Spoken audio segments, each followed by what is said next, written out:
আসসালামু আলাইকুম প্রিয় শিক্ষার্থী, আশা করি তোমরা সবাই ভালো আছো। আজকে আমরা ষষ্ঠ শ্রেণীর ইসলাম শিক্ষা থেকে আলোচনা করব। আর আজকের আলোচনার বিষয়টা হচ্ছে আমাদের আল কোরআনের সংরক্ষণ। এটা নিয়ে আজকে আমরা আলোচনা করি। দেখো এখানে বলছে যে আমরা কিন্তু অলরেডি এর আগে কিন্তু একটা ক্লাস কিন্তু এই কোরআন শরীফের উপর নিয়েছিলাম, তৃতীয় অধ্যায়ের। ঠিক আছে, আজকে কিন্তু দ্বিতীয় ক্লাসটা এখানে আসছে। এখানে বলছে দেখো, কোরআন মাজিদের কোনো অংশ নাজিল হলে সর্বপ্রথম মুহাম্মদ সাল্লাল্লাহু আলাইহি ওয়াসাল্লাম তা নিজে মুখস্থ করতেন।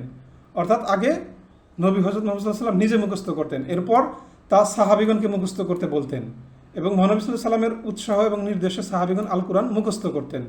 তারা দিন রাত তেলাওয়াত করতেন, নামাজে পাঠ করতেন, পরিবার পরিজন, স্ত্রী সন্তান, বন্ধু বান্ধবদের সাথে এটা তারা বলতেন এবং তারা মুখস্থ করে নিতেন। ঠিক আছে, এভাবে কিন্তু সবাই কিন্তু এটা জানতো। অর্থাৎ কোরআন শরীফের এই যে পুরোপুরি বিষয়টা সবাই মুখস্থ করে রাখতে পারতো। ঠিক আছে, তো এভাবে আল কোরআন এভাবে আল কোরআন কি করছে, সর্বপ্রথম মুখস্থ করার মাধ্যমে সংরক্ষণ করা হয়। ঠিক আছে, তারপরে কিন্তু আরবদের স্মৃতিশক্তি ছিল অসাধারণ, তাদের স্মৃতিশক্তি অনেক ভালো ছিল।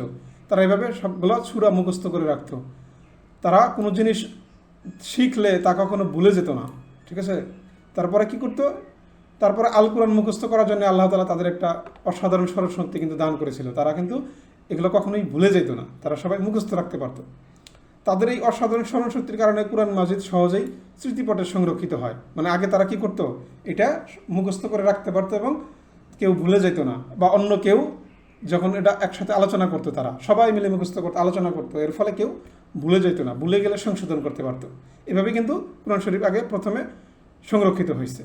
এরপরে কি হয়েছে, যে আল কোরআনের লেখনীর মাধ্যমে কিন্তু সংরক্ষণ করা হয়। পরে আল কোরআনটা কি লেখা হয়, লিখে রাখা হয়।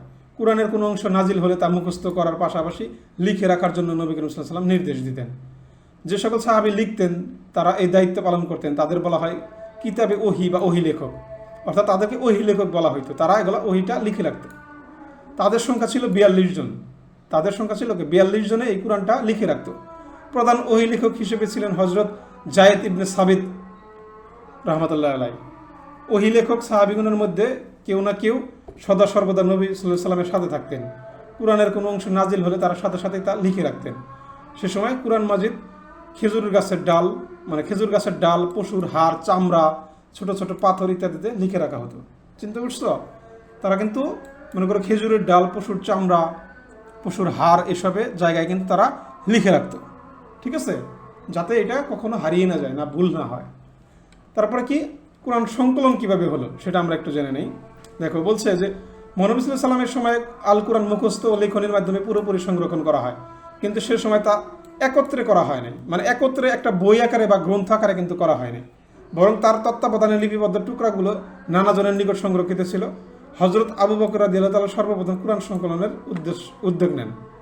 যখন হযরত মুহাম্মদ সাল্লাল্লাহু আলাইহি ওয়াসাল্লাম যখন মৃত্যুবরণ করেন, তারপর হযরত আবু বকর রাদিয়াল্লাহু তাআলা সর্বপ্রথম কোরআনকে একত্রিত করার উদ্যোগ নেয়। তারপরে হযরত আবু বকর সিদ্দিক রাহমাতুল্লাহ আলাইহি ছিলেন ইসলামের প্রথম খলিফা। তার সময় ইয়ামামার যুদ্ধে কোরআনের বহু সংখ্যক হাফেজ শাহাদাত বরণ করে। এই অবস্থা থেকে হযরত ওমর রাদিয়াল্লাহু তাআলা ভাবলেন, কোরআনের হাফেজগণ এভাবে ইন্তেকাল করলে কোরআনের অনেক অংশ বিলুপ্ত হয়ে যাবে। তার যুদ্ধের সময় অনেক সাহাবী কি নিহত হয়েছিল। তখন এইটা হযরত ওমর রাদিয়াল্লাহু তাআলা চিন্তা করলেন যে কোরআনটাকে কি করতে হবে, একটা গ্রন্থ আকারে রাখতে হবে, না হলে এটা কিন্তু বিলুপ্ত হয়ে যাবে। তাই তিনি হযরত আবু বকর সিদ্দিক রাহমাতুল্লাহ আলাইহিকে কোরআন সংকলনের পরামর্শ দেন। হযরত ওমর রাদিয়াল্লাহু তাআলার পরামর্শক্রমে হযরত আবু বকর রাদিয়াল্লাহু তাআলা কোরআন সংকলনের উদ্যোগ নেন। তিনি প্রথম ওহী লেখক সাহাবী হযরত যায়েদ ইবনে সাবিত রাহমাতুল্লাহ আলাইহির মাধ্যমে সাহাবীদের নিকট সংরক্ষিত কোরআনের লিখিত অংশগুলো একত্র করেন। পাশাপাশি তিনি কোরআনের হাফেজগণের সাহায্য গ্রহণ করেন। কোরআনের প্রতিটি অংশ তিনি লিখনি, মুখস্থ উভয় পদ্ধতির সাথে মিলিয়ে দেখেন। ঠিক আছে, মিলিয়ে রাখছেন আর কি। যখন লিখছে, আবার যারা মুখস্থ করছে তাদেরগুলো মিলিয়ে দেখছে। এভাবে তিনি সর্বোচ্চ সতর্কতার সাথে আল কোরআনের প্রামাণ্য পাণ্ডুলিপি প্রস্তুত করেন। অর্থাৎ টোটাল আল কোরআনটা একটা গ্রন্থ আকারে প্রস্তুত করে রাখেন। ঠিক আছে, তো আল কোরআনের এই কপিটি খলিফা হযরত আবু বকর রাদিয়াল্লাহু তাআলার নিকট সংরক্ষিত ছিল। তার ইন্তেকালের পর দ্বিতীয় খলিফা হযরত ওমর রাদিয়াল্লাহু তাআলার তত্ত্বাবধানে সংরক্ষিত থাকে। অর্থাৎ যখন আবু বকর রাদিয়াল্লাহু তাআলা মৃত্যুবরণ করেন, তারপরে দ্বিতীয় খলিফা হয় হযরত ওমর রাদিয়াল্লাহু তাআলা আনহু, এবং তারপর সে সংরক্ষণ করে। এবং ওমর রাদিয়াল্লাহু তাআলার শাহাদাতের পরে এই কপিটি তার মেয়ে উম্মুল মুমিনিন হযরত হাফসা রাদিয়াল্লাহু তাআলার নিকট সংরক্ষিত থাকে।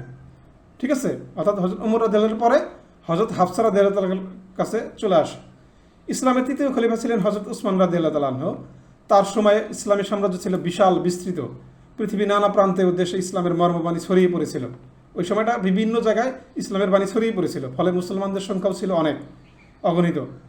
এই সময় বিভিন্ন অঞ্চলে কোরআনের পাঠরীতি নিয়ে মারাত্মক বিপর্যয় দেখা দেয়। এ নিয়ে মুসলমানদের মধ্যে নানা ধরনের অনৈক্যের সৃষ্টি হয়। এমত অবস্থায় হযরত ওসমান রাদিয়াল্লাহু তাআলা বিশিষ্ট সাহাবীগণের সাথে পরামর্শ করে আল কোরআনের একক ও প্রামাণ্য পাঠরীতি প্রচারের সিদ্ধান্ত গ্রহণ করে। এই জন্য তিনি হযরত জায়েদ রাহমাতুল্লাহ এর নেতৃত্বে একটি কমিটি গঠন করে। এই কমিটি হযরত হাফসা রাদিয়াল্লাহু তাআলার নিকট সংরক্ষিত মূল পাণ্ডুলিপি থেকে আরও 7টি পাণ্ডুলিপি প্রস্তুত করেন, মানে আরও সংকলনগুলো একত্রিত করেন। এরপরে বিভিন্ন প্রদেশে আল কোরআনের একটি করে কপি পাঠিয়ে দেওয়া হয়। মানে তখন বিভিন্ন প্রদেশে কোরআন শরীফের আলাদা আলাদা কপি পাঠিয়ে দেওয়া হয়, মানে আলাদা আলাদা কোরআন শরীফ পাঠিয়ে দেওয়া হয়। ফলে পবিত্র কোরআনের পাঠরীতি নিয়ে মুসলমানদের অনৈক্য দূর হয়। এতে কি হয়, সবাই একই কোরআন জানতে পারে। আল কোরআন সংরক্ষণের এরূপ অসামান্য অবদানের জন্য হযরত ওসমান রাদিয়াল্লাহু তাআলাকে জামিউল কুরআন বলা হয়। জামিউল কুরআন শব্দের অর্থ হচ্ছে কুরআন সংকলক বা কুরআন একত্রকারী। ঠিক আছে, হযরত ওসমান রাদিয়াল্লাহু তাআলা ফাইনালি এই কোরআনটাকে একত্র করে রাখেন, তাকে জামিউল কুরআন বলা হয়। ঠিক আছে, জামিউল কুরআনের অর্থ কি? কোরআন সংকলক বা কোরআনের একত্রকারী। বুঝতে পারছি? তার মানে আমরা কিন্তু কোরআনের সংকলন সম্পর্কে, সংরক্ষণ এবং সংকলন সম্পর্কে কিন্তু ভালোভাবে জানতে পারলাম। ঠিক আছে, এটা আমরা বুঝবো। আরেকবার তোমরা বইটা পড়ে দেখবে, এখান থেকে মূল বিষয়গুলো তোমরা জানবে। ঠিক আছে, এখান থেকে আমরা কি জানলাম দেখো। কোরআন শরীফ নাজিল হয়েছে হযরত জিবরাইল আলাইহিস সালামের মাধ্যমে হযরত মহানবী হযরত মুহাম্মদ সাল্লাল্লাহু আলাইহি সাল্লামের উপরে, এবং হযরত মুহাম্মদ সাল্লাল্লাহু আলাইহি সাল্লাম হচ্ছে আমাদের শেষ নবী ও রাসূল, এরপরে কোনো নবী ও রাসূল আসবে না। এবং আল কোরআন হচ্ছে সর্বশেষ আসমানি কিতাব, এরপরে আর কোনো গ্রন্থ আসবে না। ঠিক আছে, মানে এটাই শেষ, কিয়ামত পর্যন্ত এটাই সচল থাকবে। এবং আল্লাহ তাআলা নিজেই এটা সংরক্ষণ করবেন, কারণ প্রত্যেকটা দেশেই হাফেজ আছে, তারা এই কোরআনটাকে মুখস্থ করে রাখছে। ঠিক আছে, সো সারা পৃথিবী থেকে কখনো এই কোরআনকে বিলুপ্ত করা পসিবল না। ঠিক আছে, আমরা এখান থেকে জানতে পারি যে সর্বমোট ওহী লেখক ছিল হচ্ছে 42 জন, তারা লিখে রাখতেন। এবং হযরত আবু বকর রাদিয়াল্লাহু তাআলা আনহু সর্বপ্রথম কোরআন সংকলনের প্ল্যান করেন, কারণ হচ্ছে হযরত ওমর রাদিয়াল্লাহু তাআলা তাকে পরামর্শ দিয়েছিলেন যে কোরআন সংকলন করে রাখা উচিত। এর কারণ কি ছিল? যুদ্ধের সময়ে কিছু সাহাবী ইন্তেকাল করেছিল, তখন তারা এটা প্রয়োজনটা অনুভব করেছে আর কি। ঠিক আছে, সো আমরা কিন্তু এখান থেকে অনেক কিছু জানতে পারছি আর কি। এবং শেষ পর্যন্ত হযরত ওসমান রাদিয়াল্লাহু তাআলা কিন্তু এইটাকে ফাইনালি গ্রন্থ আকারে রূপ দিয়েছে এবং বিভিন্ন দেশে কিন্তু এটা পাঠাইছে। ঠিক আছে, তাই তাকে কি বলা হয়েছে? জামিউল কুরআন, মানে কোরআন সংকলক বা কোরআন একত্রকারী। ঠিক আছে, আশা করি তোমরা এইসব জিনিস ভালোভাবে বুঝতে পারছো, এবং না বুঝলে আবার শুনো, ভিডিওটা আবার দেখো, কিংবা তোমরা বইটা আবার পড়ো, তাহলে সব কিছুই তোমরা বুঝতে পারবে। আশা করি তোমরা ভালোভাবে বুঝতে পেরেছো, এবং না বুঝলেও আবার বোঝার চেষ্টা করবে। এইরকম প্রত্যাশা নিয়েই আজকের ভিডিওটা এখানেই শেষ করব। সবাই ভালো থাকো, সুস্থ থাকো, সবাইকে শুভেচ্ছা জানিয়ে এখানে ভিডিওটি শেষ করছি। আল্লাহ হাফেজ।